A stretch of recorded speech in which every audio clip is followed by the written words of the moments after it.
Ever notice this white ring on the minimap?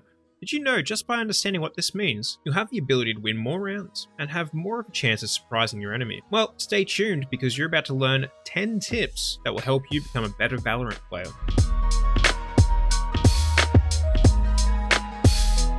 If you find this video helpful, please consider subscribing, leaving a rating, and tell me in the comment section which tip was your favorite. Sound in Valorant is such a vital resource, whether it be footsteps, ability cues, or even reloads. Knowing when or when not to make sound can win you a game. This white ring is the sound indicator. This ring will show you the distance that enemies can hear your sound that you make. As you can see, it pops up when you're running, jumping, knifing, and reloading. When the enemy is fully inside this circle, you can hear them. As soon as their icon starts to leave this circle, then you stop hearing them. The knife is a bit harder to hear because it is such a silent weapon, but it still works the same. We have tested this at full volume and you can definitely hear it up to the same point. Now that you know what the ring is, you won't need to walk around the entire map when rotating. Use this ring to your advantage so you know when to slow down and be silent.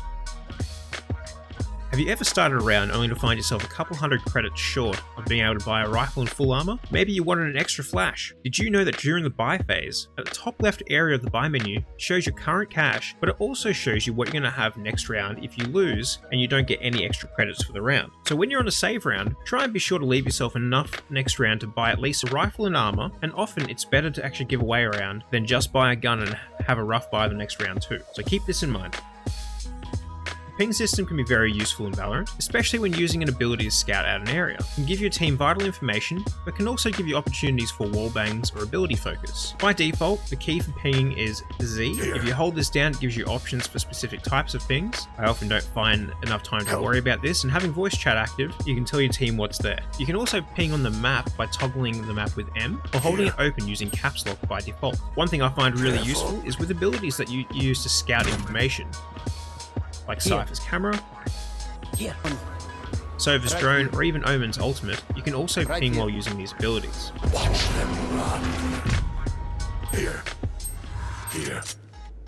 One of the most important things you should know is how much time you have left to retake and defuse. When planted, the spike will take 45 seconds to explode. It takes 7 seconds, 3.5 seconds per half, to defuse. Planted. There are 4 stages the spike goes through, and this can be identified through the timing of the beeps it emits. First 25 seconds you'll hear 1 beep per second. The next stage you'll hear 2 beeps per second, and it will go for 10 seconds. This will leave you 10 seconds left at the start of the third stage of beeps.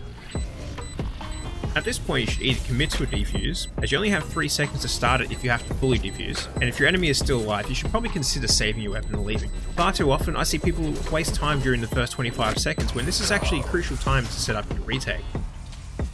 Did you know that you can plant the spike outside of the zone? Well, technically you have to be standing inside the zone, but as long as you have your feet in the zone and you face outside, you can plant it outside. Not sure how useful this is, but it might help you for positioning the spike in a way that's easier to defend. If you find any cheeky plant spots, let me know.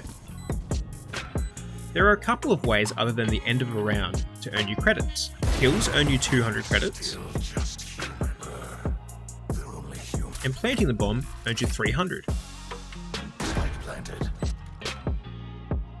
However, defusing the bomb does not. Keep this in consideration when on a save round. Getting an extra kill or rushing a bomb plant can help greatly in the next round. Also, a huge difference in this game is that knife kills don't give you any bonuses whatsoever. In Counter-Strike, a very large bonus for getting a knife kill. However, in Valorant, you only get the standard 200 credits for getting a kill, so only go for it when it's needed if you're just trying to show off a little bit. By now you should probably know that there are recoil patterns with the weapons in Valorant. Did you know though, that the pattern in relation to the crosshair is different if you aim down sights? When normally spraying, you'll have bloom that sends the bullets away from the crosshair. When you ADS however, your crosshair sticks much closer to the spray pattern. Here it is side by side for comparison.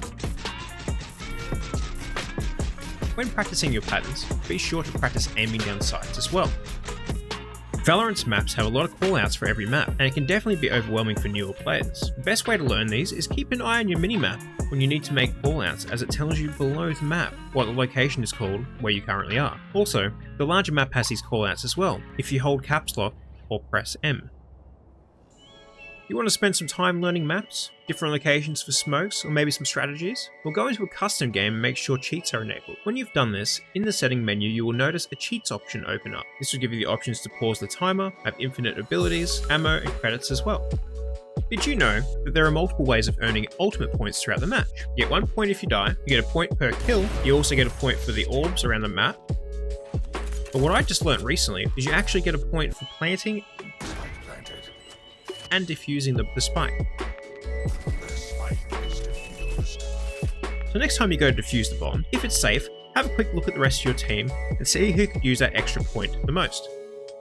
Have you been watching players bunny hop around the map, jumping from one box to another and being envious of their mobility? Did you know you can practice this mobility in the practice area using the parkour course? This is where the course starts, and you just need to follow the blueprints around the map, getting each of the checkpoints along the way.